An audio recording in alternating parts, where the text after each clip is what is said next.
आज हम आपके लिए महात्मा बुद्ध की एक ऐसी स्टोरी लेकर आए हैं जिसे सुनकर आप अपने अंदर उठ रहे गंदे वासना के विचारों को अवश्य रोक पाएंगे। अगर उससे पहले भगवान बुद्ध को दिल से मानते हैं और उन्हें सच्चे भक्त हैं, तो उनके कहानी को पूरा सुने और चैनल को सब्सक्राइब करें और कमेंट में बताएं नमः बुद्धाय लिखें। एक बार एक युवक गौतम बुद्ध के पास आया और गौतम बुद्ध से बोला कि हे बुद्ध, मेरे मन में इतने गंदे विचार क्यों आते हैं? मैं नहीं चाहता कि मेरे मन में गंदे विचार आए, पर मेरा मन में हमेशा काम वासना के विचार चलते रहते हैं और मैं इसके बारे में सोचकर बहुत विचारों की वजह से मैं कभी शांत नहीं रह पाता और मैं हमेशा ही स्त्रियों को देखकर मोहित हो जाता हूँ, अपने आप को रोक नहीं पाता। बुद्ध मुस्कुराए और उन्हें उस युवक से पूछा, क्या तुम्हें पता है यह काम वासना होती क्या है? फिर उसने उत्तर दिया और कहा, बुद्ध, मैं यह तो नहीं जानता कि काम वासना होता क्या है, पर हाँ, यह जो भी है बहुत बुरी चीज है। फिर बुद्ध ने उस युवक से कहा कि सबसे पहले तो तुम्हें यह समझना है कि प्राकृतिक रूप से जो भी चीज हमारे अंदर है वह बुरी नहीं है। हमारे जीवन में उसकी कुछ न कुछ जरूरतें हैं। वासना को बुरी बात नहीं है, यह तो हमारे मन की एक भावना है जो हमारे किसी न किसी चीज की कमी का एहसास करवाती है और फिर हम उस चीज को पाने के लिए उस चीज की तरफ आकर्षित हो जाते हैं। जैसे अगर तुम्हारे पास धन की कमी है तो तुम्हें धन पाने की वासना उत्पन्न हो जाएगी। तो वासना कुछ और नहीं, बस एक ही प्रकार की कमी है जो कि एक प्रकार की जरूरत का महासव है, और जब यह जरूरत शारीरिक हो तो हम इसे काम वासना का नाम देते हैं। युवक ने गौतम बुद्ध को कहा कि बुद्ध, मुझे काम वासना, इससे काम वासना का नाम देते हैं।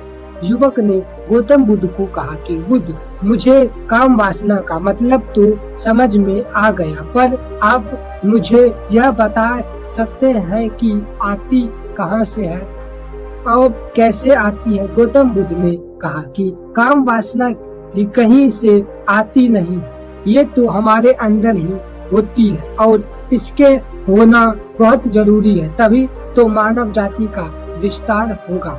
युवक ने कहा, जब यह हमारे अंदर ही है और जरूरत भी है तो फिर लोग इसे गलत क्यों बोलते हैं? बुद्ध ने कहा कि यही तो समस्या है, लोग ने काम वासना को गलत तरीके से सोच लिया है, इसे छुपाने की, दावने की कोशिश करते हैं। काम वासना गलत नहीं है, बल्कि काम वासना का गलत तरीके से प्रयोग करना गलत बात है। लोग जिससे प्रेम करते हैं बस उसी के लिए जीने लगते हैं, उसी पाने ही अपना मान बना लेते हैं और उसी के बारे में हमेशा सोचते रहते हैं, पर यह सब गलत है। बुद्ध ने युवक से कहा, क्या तुम्हें पता है जानवरों में भी काम वासना होती है? युवक ने उत्तर दिया, हाँ बुद्ध, जानवरों में भी काम वासना होती है, क्योंकि जानवर भी तो आखिर अपने वंश को आगे ले जाएगा। बुद्ध ने कहा, तो फिर हम जानवरों के काम वासना को गलत क्यों नहीं कहते? युवक ने कहा, मुझे नहीं पता, महात्मा आप ही मुझे बताइए। गौतम बुद्ध ने कहा कि जानवर अपनी काम वासना का प्रयोग आनंद प्राप्त के लिए नहीं करते, वह तो सिर्फ संतान उत्पत्ति करने के लिए काम कर वासना का उपयोग करते हैं। जानवरों को प्रकृति ने इतनी समझ नहीं दी कि वह काम वासना को अपने सुख का आधार बना सके। मनुष्य अपनी समझ के बल बूते पर प्रकृति में पाए जाने वाले प्रत्येक वस्तु को अपने सुख के लिए प्रयोग करता है। हम इंसान ने ही काम वासना को अपने सुख का साधन बना लिया है, जबकि प्रकृति ने तो हमें अपने वंश को अलग अग्रस्त करने के लिए दिया था, लेकिन इंसानों ने इसे अपने जीवन का परम लक्ष्य बना रखा है और इसे तरह से काम वासना का आग जाना गलत है। युवक ने पूछा, महात्मा जी, यह काम वासना हम पर हावी क्यों होती है? क्या यह हमेशा क्यों आ जाती है? तब गौतम बुद्ध ने कहा कि सुनो, अब जो मैं तुम्हें बताऊंगा उसे तुम ध्यान पूर्वक सुनो। काम वासना का सारा खेल तुम्हें समझना आता है। तुम्हें तुम्हारे सारे सवालों का जवाब मिल जाएगा। वासना तुम्हारे ध्यान से सुनकर समझना है। एक बार की बात है, एक आश्रम में गुरु और उनके शिष्य रहा करते थे, जो रोजाना आश्रम के बाहर स्थित गांव में भिक्षा लेने के लिए जाते थे। उस आश्रम का एक शिष्य जिसे गांव में भिक्षा लेने जाता था, उस रास्ते में एक नदी मिलती थी। एक दिन उसने देखा कि एक युवक वृक्ष के पीछे छिपा। वह उस युवक को पास गया और उससे जाकर बोला, भाई, तुम्हें इस वृक्ष के पीछे छिपे क्यों देख रहे हो? युवक ने कहा, अरे तुझे नहीं दिखता क्या कि यह देख रहा है? तब शिष्य ने नदी की तरफ देखा तो वहाँ पर कुछ युवतियाँ पानी भर रही थी। तब उसने उस युवक से कहा, उस भाई, वहाँ पर तो युवतियाँ पानी भर रही है, इसमें छिपकर देखने वाली क्या बात है? तब वह युवक शिष्य की तरफ देखकर उससे कहता है कि अरे पागल, तुम्हें दिखाई नहीं दिख रहा क्या कि कैसे यह परियां नदी से पानी निकाल रही है? जरा उसकी आदतों को तो देखो, उनके कोमल शरीर को देखो, उनके बाल उनकी कमर पर कैसे लटक रही है, मानो सुंदरता बिखर रही है। शिष्य ने फिर नदी की तरफ देखा और इस बार वह इसे देखता ही चला गया। अभी तक तो कुछ भी नजर नहीं आ रहा था और वह बिल्कुल निर्भय था। उससे किसी भी बात का कोई डर नहीं था, लेकिन अब वह छिपने लगा और उन युक्तियों को देखने लगा। और जब वह छिपकर उन युक्तियों को देख रहा था, तभी वह अचानक अंदर से कपा गया और उसने कहा कि यह मैं क्या कर रहा हूँ? मैं जो कर रहा हूँ वह सही है या फिर नहीं? मुझे और अपने कहा कि यह मैं क्या कर रहा हूँ? मैं जो कर रहा हूँ वह सही नहीं है। मुझे यही से चले जाना चाहिए। और फिर वह जल्दी से वहाँ से चले गया। वह आश्रम पहुँच जाता है। आकर वह अपने कार्यों में लग गया, लेकिन जो अभी वह देख कर आया था वह उसकी आंखों के सामने बार बार आ रहा था। उसके मन में वही दृश्य चल रहा था। उसका मन वही सब कुछ देख के लिए उतावला हो रहा था। उसका किसी भी काम में मन नहीं लग रहा था। सुबह होते ही वह जल्दी ही भिक्षा के लिए आश्रम से निकल जाते हैं और उस नदी के पास वाले वृक्ष के पास जाकर, जहाँ पर वह युवक पहले से ही मौजूद रहता था, उसके साथ मिलकर युक्तियों को छिप छिप कर देखता था। अब वह रोज रोज ऐसा करने लगा। यह उसके रोज का काम हो गया। अब उस शिष्य का मन भी काम में नहीं लगता था। वह हमेशा ही किसी न किसी प्रकार के विचार में उलझा रहता। वह आश्रम के कार्यों को भी ठीक तरीके से नहीं कर रहा था।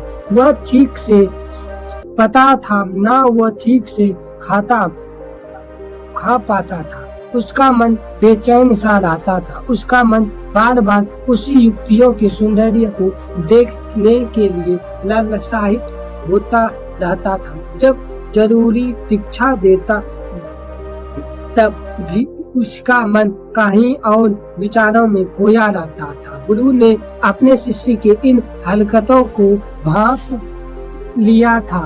तभी एक दिन गुरु ने शिष्य अपने पास बुलाया और कहा कि आज से मैं भी तुम्हारे साथ भिक्षा मांगने चलूंगा। तुम और मैं साथ साथ भिक्षा मांगने चलेंगे। तभी शिष्य गुरु को मना करते हुए बोला, नहीं गुरुदेव, आप परेशान क्यों हो रहे हैं? मैं अकेला ही ठीक से भिक्षा मांग सकता हूँ। गुरु ने शिष्य से कहा कि ठीक है, तुम्हें अकेले ही भिक्षा मांगना जाना है तो जाओ। शिष्य तुरंत वहाँ से भिक्षा मांगने के लिए निकल गए।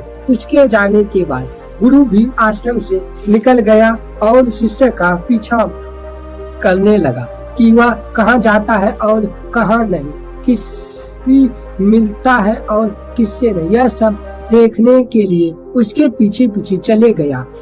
कुछ देर के बाद वो गुरुदेव देखता है कि उसका शिष्य एक वृक्ष के पीछे जाकर छिपकर बहुत सारे लड़कियों को देख रहा था। तब गुरुजी चिल्लाकर कहता है कि तुम यहाँ क्या कर रहे हो? तब वो शिष्य डर जाता है और वो सोचने लगता है कि ये तो गुरुदेव की आवाज है, कहाँ से गुरुदेव की आवाज आ गई। तब वह शिष्य डराते हुए बाहर निकलता है और अपने शिष्य से पूछता है कि तुम इस जगह पर क्या कर रहे हो? तब शिष्य जवाब देता है कि गुरुदेव, मैं यहाँ पर आकर पानी पी रहा हूँ। तब गुरुदेव कहता है, अगर तुम्हें प्यास लगा था तो तुम इतना थरथराते क्यों हो? ये कहकर गुरुदेव और उसके शिष्य वापस आश्रम आ जाते हैं। आश्रम में उसका शिष्य गुरुजी से उसके बारे में बात करता है। गुरुदेव कहता है कि तुम ये सब कर रहे हो, ये गलत बात है। तब कुछ दिन वो शिष्य अपने आप से शर्मिंदा होता है और अपने आप से एक वादा करता है कि आज से मैं उस नदी के पास नहीं जाऊंगा। वो शिष्य हर दिन की तरह काम करता था और दूसरे रास्ते से भिक्षा मांगने जाते थे, लेकिन उस शिष्य को अब गुस्सा आने लगा था। वो हर चीज गुस्सा पूर्वक करते थे और उसे कोई भी काम करने में मन नहीं लगता था। एक दिन उसके पास गुरुदेव आए और उसको एक बागवानी में ले गए और कहा कि ये नाले को देख रहे हो?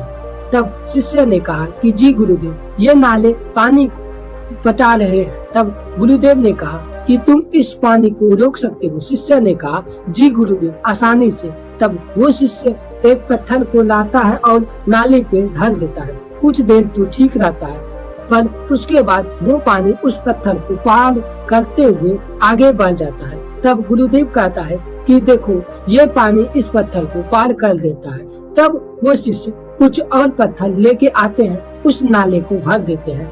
तब कुछ देर बाद फिर से वो नदी का पानी अलग अलग रास्ते से अलग अलग दिशा में जाने लगता है। तब गुरुजी कहते हैं कि ये देखो, फिर से तुम्हारा काम कार्य नहीं कर रहा है। तब वो शिष्य को गुरुदेव ले जाता है जहाँ पर से पानी उस बाग में आ रहा था और कहता है कि अगर मैं इसे यहाँ से बंद कर दूं तो ये पानी उस बाग में नहीं जाएगा। शिष्य ने ऐसा ही किया। वो बहुत सारे पत्थर को लाए और उस नदी के किनारे को भर दिए। वो पानी जाना बंद हो गया। तब शिष्य ने कहा कि अगर तुम भी ऐसे अपने माइंड में बहुत सारे विचार को लाओगे, बहुत सारे मन भाव करोगे, तो तुम्हारे ये बातें हमेशा तुम्हारे माइंड में चलती रहेगी कि ये गलत काम नहीं करना है, हमेशा तुम्हारे दिमाग पर हावी रहेगा। तब वो शिष्य समझ जाता है और वो पत्थर को निकाल देता है, जिसके वजह से उस बगीचे में पानी जा सके और सभी के जड़ों में पानी पहुंच सके। तब वो शिष्य उस दिन से बहुत ही अच्छे से काम करता था और वो शिष्य उसी नदी के रास्ते से जाता था। तब उससे हर दिन वो उस रास्ते से जाता और आता। कभी कभी उस युक्तियों से पानी भी पीने के लिए मांग लेता था और वो युक्तियाँ उस शिष्य को पानी भी पिला देते थे और वहाँ से जाते आते। एक दिन वही युवक जो पेड़ के नीचे छिपा रहता था, उसने कहा कि तुम तो चालाक निकले, तुम तो हमसे भी बहुत अधिक तेजवान निकले। तब वो शिष्य उस युवक को बताता है कि अगर तुम्हें इस में से कोई लड़की पसंद है तो तुम एक बार उसे बोल दो, वो अगर आप तुमसे शादी करना चाहेगा तो जरूर कर देगा। तब वो लड़का धीरे धीरे उन दोनों का मुलाकात होने लगा, युवक और शिष्य की। तो वो दोनों बहुत ही अच्छे दोस्त बन गए और वो युवक भी धीरे धीरे करके उस नदी से आना छोड़ दिया। दोस्तों, इस गौतम बुद्ध की कहानी से हमें ये सीख मिलता है कि संगत हमारा जैसा होगा वैसा ही हमारे मन में विचार आएंगे। अगर हमारा संगत सही रहेगा तो हमारे अंदर सही विचार आएंगे, अगर हमारे अंदर गलत रहेगा तो हमारे अंदर गलत विचार आएंगे। तो आपको सोचना है किसके साथ रहना है और किसके साथ नहीं। दोस्तों, अगर सच में आपको ये वीडियो यूजफुल लगा हो तो वीडियो को लाइक करें। अगर आप हमारे चैनल पर नए हैं तो चैनल को सब्सक्राइब करें और बेल आइकन को दबाएं, जिससे आप भी ऐसे नॉलेजदार वीडियो या फिर स्टोरी को देख सकते हैं।